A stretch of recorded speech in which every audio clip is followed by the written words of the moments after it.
Friday Night Racing on Off the Ball. Brought to you by Horse Racing Ireland. Love every racing moment. Visit HRI.ie.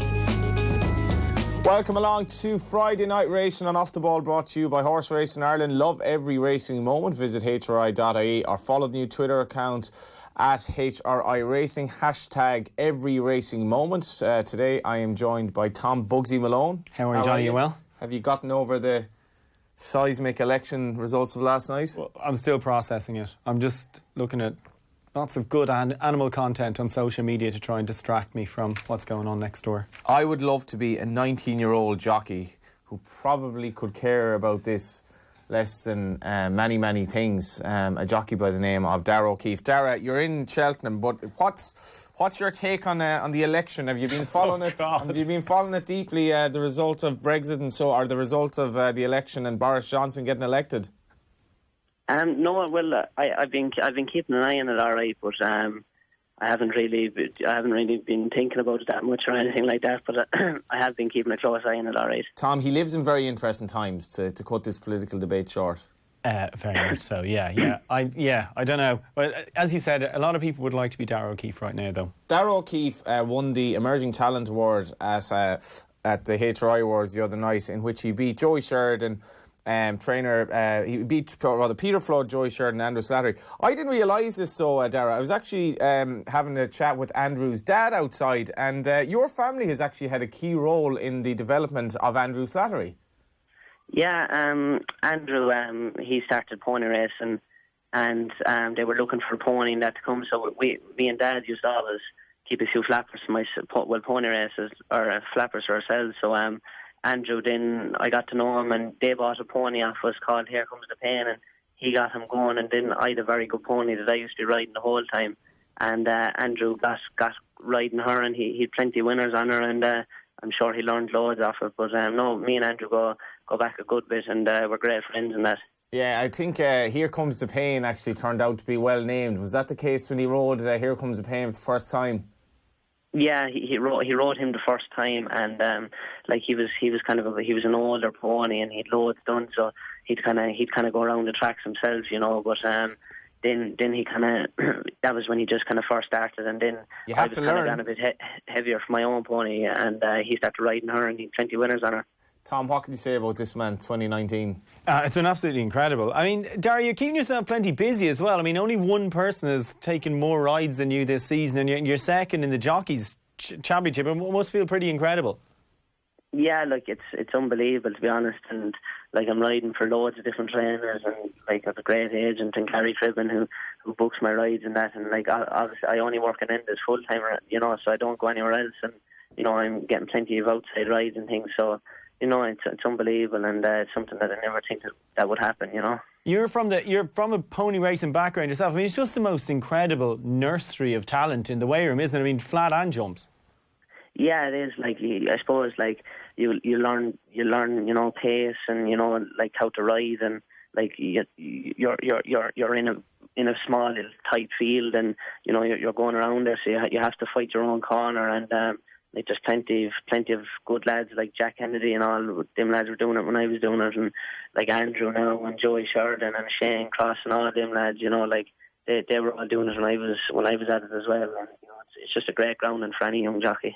Yeah, I was talking to Dermot Weld about this, at the end of the season. He just said the amount of young riders coming through, even in his place at the moment, he's got Ben Cowan, Andrew Slattery and Usheen Noor all in there, and obviously a couple of them come from the pony racing scene. It's just I don't know. It must be just a brilliant introduction. You learn how to race ride, you learn how to lose, you learn how to win, and you learn, I suppose, the dangers of it as well, Darragh.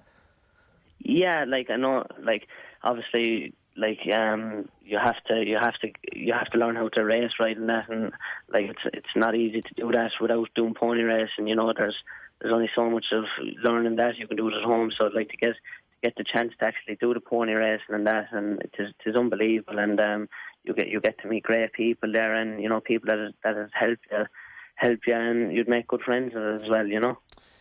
How did the relationship with Enda Bulger come about? Enda has 3 runners today in the cross-country race at Cheltenham: Yanmar, Josie's Order and Blue Templar, and I presume were you not injured, you'd be happy to ride one of them. But Enda has... Your relationship with Enda, and by extension your relationship with JP McManus, must be a dream come true, really.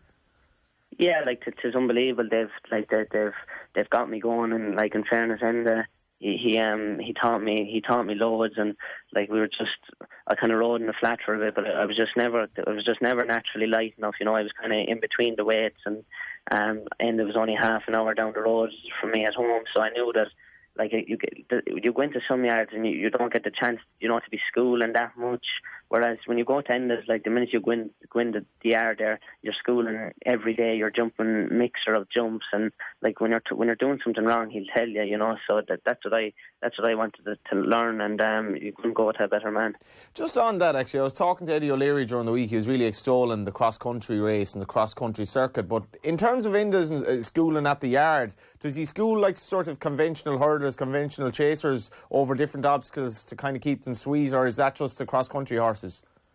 No, he do like with every horse. Like what I find about Enda's is no matter what horse they are, like whether they're a young horse or they're the likes of Josie's Orders, a Yanworth or Blue Templar, like they'll do something new or different kind of every day. Like they're not going around the gallop every day. They could be go around the road, they could go to the forestry, they could go, they could do anything, and they could do hill work, or so like, and he'd school them whatever, he could jump anything with them, and like he's a variety of jumps down there, mixture from Punchestown, Cheltenham, and he's a lovely course there, and it's a lovely place as well. That's fascinating for me, right? So people will look into, they'll see a horse race and they'll see Willie Mullins is training the favourite, and he'd probably win, but you get a horse fit, but Willie Mullins would not train like this. Henry de Bromhead would train quite differently in terms of the loose school and indoor arena. Willie Mullins, I remember Patrick asking him what's the success, and he said routine.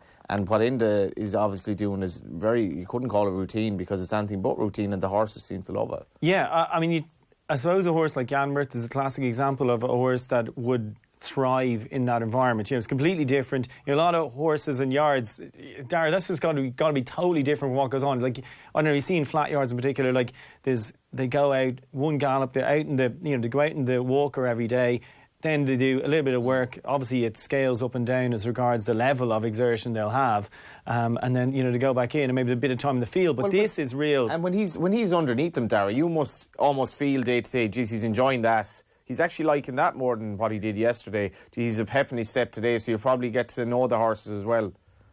Yeah, for the horses that will be going cross country racing, like they come and like they just love it. They love the routine, because like they could work one day and then they relax, like they could go jumping or they could go roll work or go to the woods or anything like that, and they go out in the field. And like what I find with the horses, they always seem to be happy. Like you never see a horse there that's not enjoying it really. They all seem to love their work, and they love going out in the mornings. Because it's like the jockeys as well. That like even for myself going in there, like when you go in there, you don't know what you're going to do today. That's what I like about it. You're not going to do the same thing every day. So it's a challenge as well. So it's great. You all need a bit of variety. Yeah, absolutely. And that's one of the kind of criticism of sort of big yards that become a little bit like, factories, 200 or 300 horses all just going out in a line, doing the same thing. They get caught in a bit of a routine. They can get caught in a bit of a rush as well, can't they, Darragh? Yeah, well, to be honest, I am like that's what I like about Enda's anyway. Like there's only he takes around 35 horses, so there's a nice routine. You just don't know what you're going to do when you're going to work.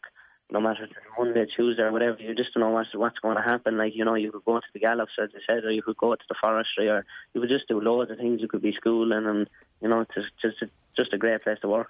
It does sound like that, doesn't it? It does. I know. I was going to ask him about, obviously the boss means something different to Enda Bulger. The boss means Bruce Springsteen to Enda Bulger, one of his biggest fans. Good mates, apparently, when I'm sure like Enda would get tickets to all these gigs in Ireland and all that. But what's the boss like to you, the actual boss, Enda Bulger? Oh, look, he's a great, he's brilliant. Like he's got me going, and he's done everything for me. Like he's great, and like if he's a mentor as well. He's like when I'm riding at any meeting or whatever horse I'm riding, the next day, like he'll tell me, oh, you know, this, if you could have did this, or, you know, if he didn't do it, you know, you were right, if you wrote him differently or something like that, you know, he'd tell you, if he'd something to tell you, he'd do it, you know. So, like, even when I first started there, every ride you'd have, you know, in the background, it was like Enda was watching it to make sure you were doing things right, you know. So he's great like that, and, you know, he'd always kind of be looking out for you to see where he can improve your ride, and if he thought you'd improve in any way, you know, no matter if it's going around the yard or doing something else, he'd always try to help you like that. He's obviously decent as well, because you've taken so many rides, so he's obviously happy enough for you to take rides elsewhere too. Yeah, like, and he allows me to go racing, you know, and like, as I said, I'm there full time, and if I did needed to go somewhere else, or, you know, no matter what time I want to go, he'll ask you, and you just tell him, and that's it, you know. There's nothing, he won't delay, or, you know, so it's great, and he's never stopped me from riding for anyone else or anything like that, and no, I just love working there. It's great.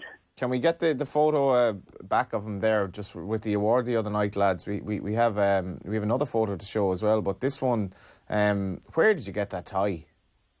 Oh, I approve of that tie. Don't listen to him, Darragh. You don't listen. Thom Malone is from the Channel 4 presenter school, Jon Snow.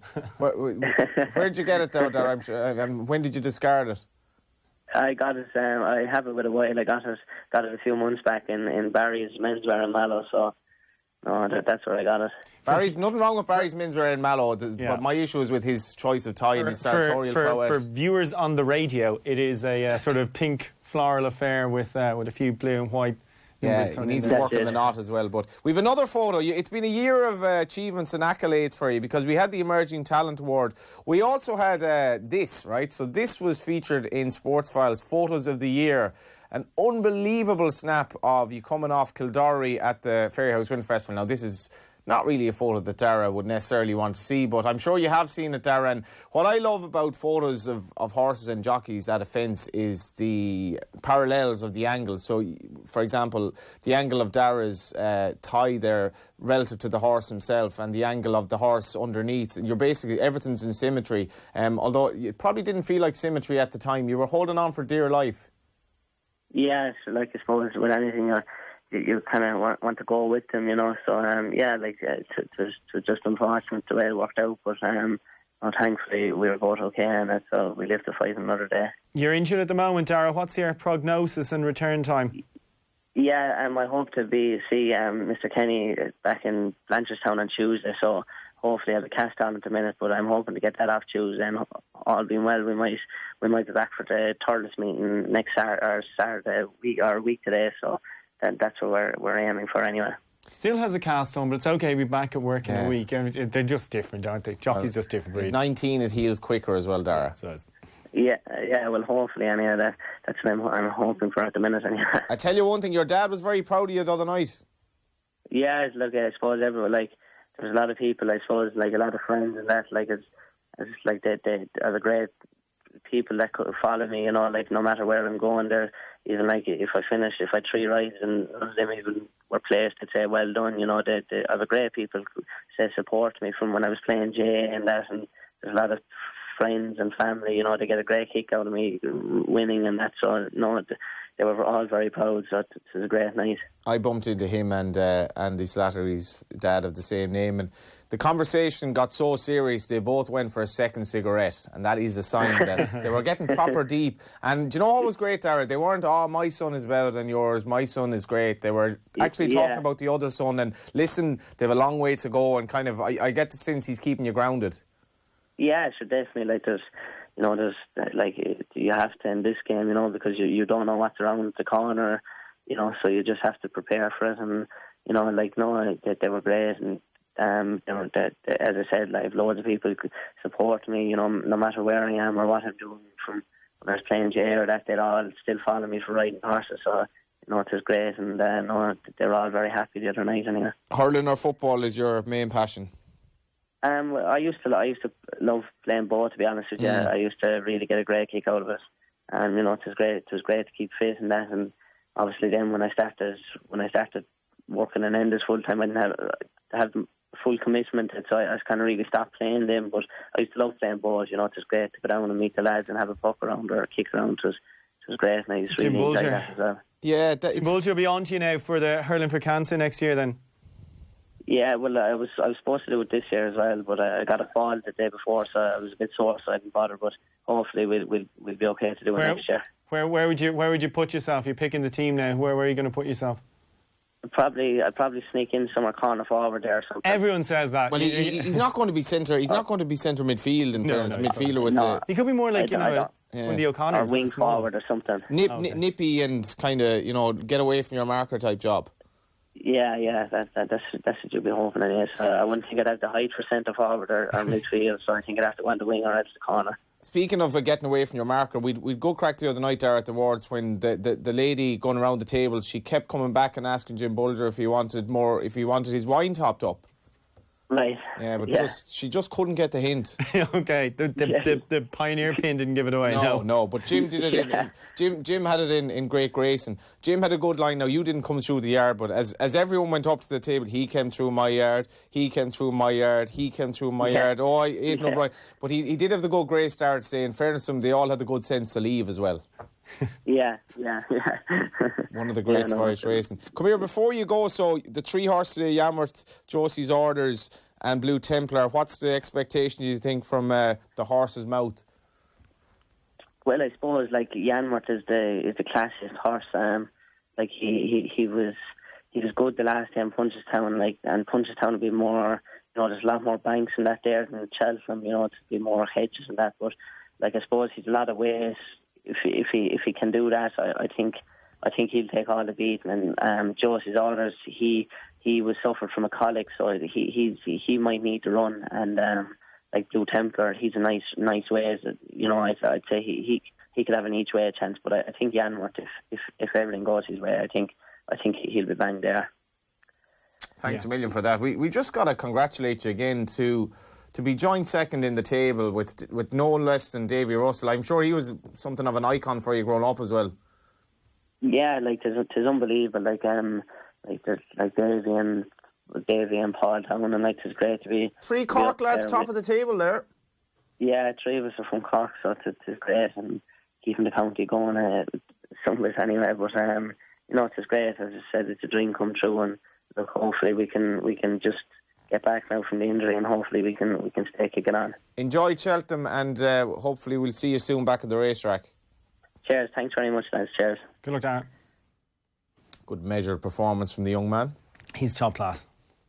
Like he only had his first winner in July 2018.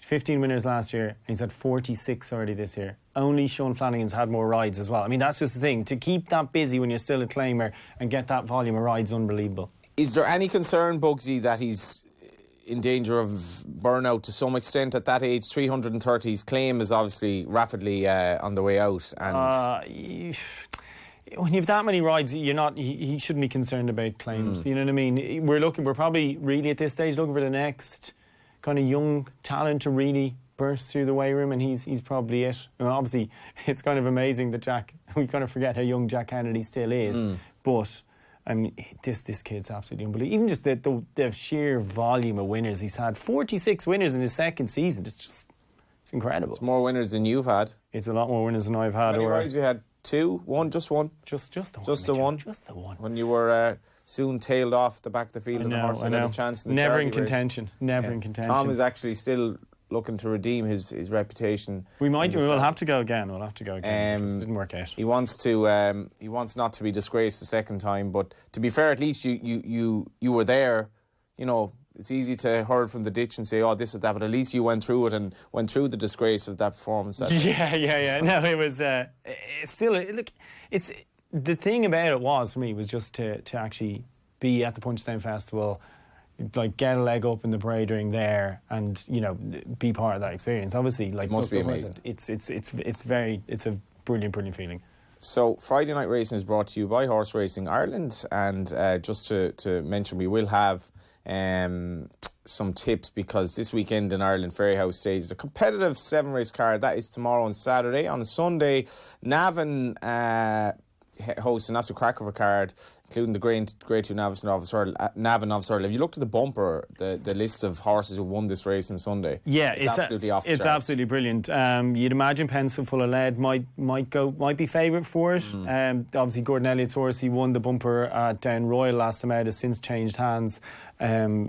But Jamie Codd will take the ride there. Interested, Patrick Mullins will ride Duke Cup for Ted Walsh. Obviously brilliant last time out. Utrecht, who was second in the maiden hurdle to front view last time after winning at the back end of last year for Joseph, is in there as well. Let's talk about the main race though. And like, what would your favourite Andy Dufresne pun be were he to win on Sunday in the I know 12 o'clock? It's an early start at Navan. Take it easy on Saturday night. They moved the chases from Fairyhouse because Fairyhouse now a 6-race card. They had to move the chases. The ground's too soft there, so they divide the handicap hurdle. Andy Dufresne is where the 6-shooter could capture him, but no.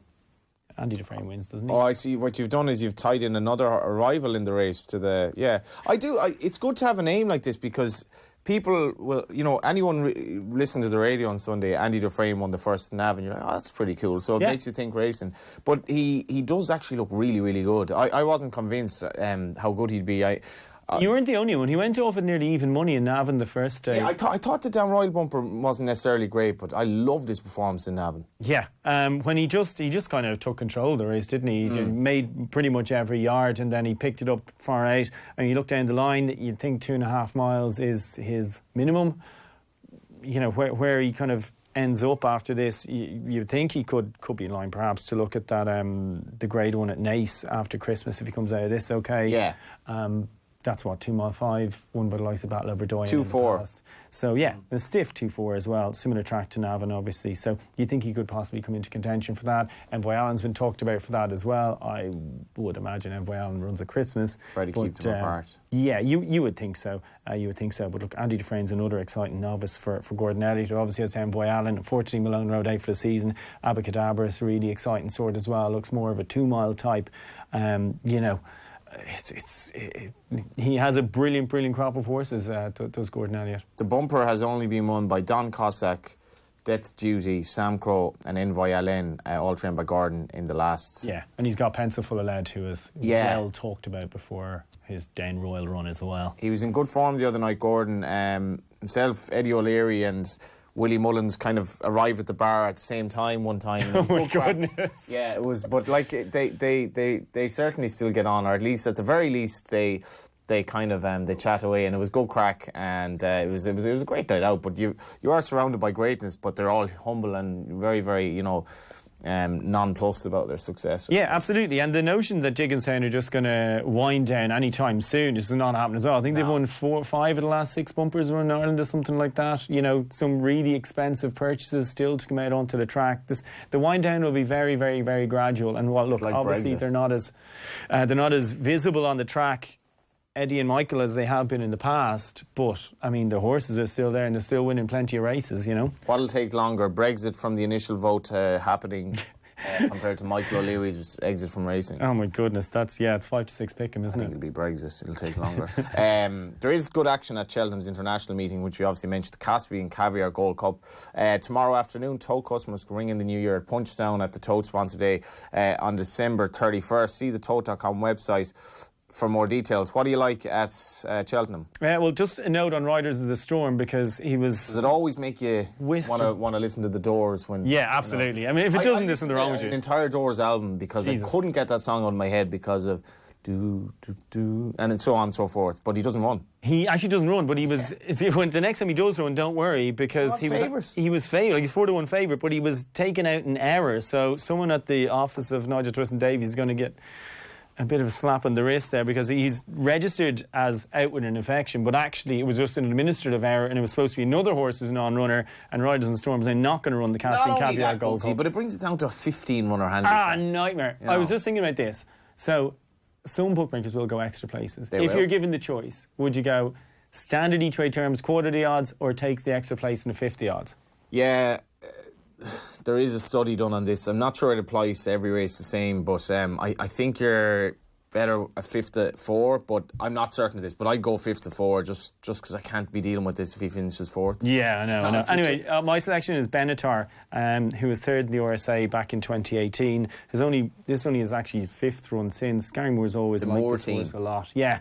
I always liked him. He's a really. I always thought he might have been better right-handed, but then he had that really good run in the RSA in 2018. I always liked him. You sound like Aidan O'Brien here now. We always liked him. Yeah. We always liked him. I know Benatar's always been classy, and third in RSA. He's double figure price, so I think he could run. Look, a lot of these are these kind of decent second, third season chasers who looked kind of promising, and maybe one or two of them are on the wane. But what about the Robin? I mean, Willie wouldn't. I don't know if he's ever even won this race. He wouldn't have runners in it. No, he wouldn't have many runners in it. Very rarely have runners. In a race that Paul Nichols dominated in. Sending over Robin de Farre for a seasonal return, first run since second to Burrows Saint, who's a very good horse. Yeah.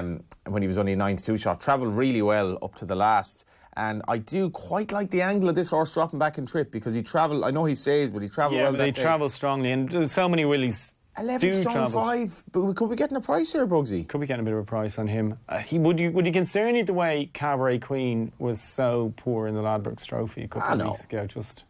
She got the job done at Limerick. Do you like anything else over the weekend? Well, the novice chase is absolutely brilliant. Champagne Platinum and Good Boy Bobby at 12:45, also at Cheltenham.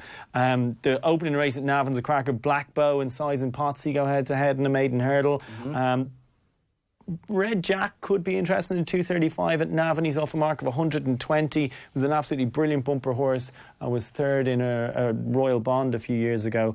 Off 120 for Jake McManus and Noel Meade in the 2:35 at Navan. That handicap chase could be of interest over 3 miles on soft ground. But look, I'll be with Pencil Full of Lead as my sort of nap of the weekend in the Navan bumper. Have to wait till the very end for my nap of the weekend, but it'll be Pencil Full of Lead. Assurance is my bet. It's probably not going to be a huge price, $5.45 at Dundalk this evening, but I should give one more Jim Bulger story. I love a Jim Bulger story. So I was getting ready for bed on, what night was this? The night after the awards, so that would be, Wednesday night.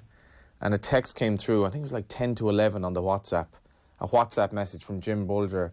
And there was an article from The Guardian just saying that Boris Johnson is basically spouting a load of lies and can't go through with any of the stuff he's saying. And Jim has turned 78 on Christmas Day. Christmas Day, yeah. Still as hungry as ever. And at 10 to 11, trainers usually in bed at that time, sending on messages about Boris Johnson. What was his take on it? Was he just pointing it out to you? Or I love the thought of Jim Bulger sitting there reading Guardian articles at home and firing them around the place. Yeah, we certainly spoke about the election and Boris at the table. I mean, if you're at a table for 4 hours and you're sitting beside someone, you get through a lot. Yeah. But I think he has similar misgivings to the way British politics has gone. Oh, there you go. There's your writing. Oh, yeah. Yeah. Unfortunately, he's a non-runner. Wait. I can't believe you listened to the whole Doors album. It was at once uplifting and quite depressing. Oh my goodness! Did you? Riders on the storm. That's beautiful. That is so. Again, thanks to JP for playing that. It's not going to be out of my head. But I tell you whose head it won't be out of. Nigel Twiston-Davies. The bloody horse forever. Exactly. Yeah. That horse just can't catch a break. Poor old Riders on the Storm. Great tune. Yeah, it's quality. He went too early. Yes. He was in the 27 club? 27 club, he was. We've survived that, Thom. We have, and some, Johnny. Nap of the weekend. Bugsy gets the call this weekend because our search for a winner was ended last weekend because I didn't give the tip. Oh, okay. We'll wait. Madden. We'll go with Pencil Full of Lead in the bumper for Pencil Gordon. Full of Lead in the nightcap. In the nightcap, the end of the weekend. When it'll be getting desperately cold at Navan. As opposed to those roasting days at Navan. And if you are in Navan, you can repair to O'Connell's Pub, which features on that famous Guinness ad, otherwise known as Mrs. O's, which Bugsy has become a patron of late, arguably the best pub in Ireland. It's definitely up. It's up there. No TV. No you TV. Go to the toilet outside. Terrible phone coverage. Yeah. Our lads from the Ward Union telling war stories of the highest order. I would recommend. If you're accusing me of... And by the way, best Guinness. Brilliant Guinness. If you're accusing us of blatant promotion of Mrs. O's, you'd be right. Yeah, absolutely. 100%. Friday Night Racing Off the Ball is brought to you by Horse Racing Ireland. Love every racing moment, be it in Mrs. O's or not. Visit HRI.ie. Friday Night Racing on Off the Ball. Brought to you by Horse Racing Ireland. Love every racing moment. Visit HRI.ie.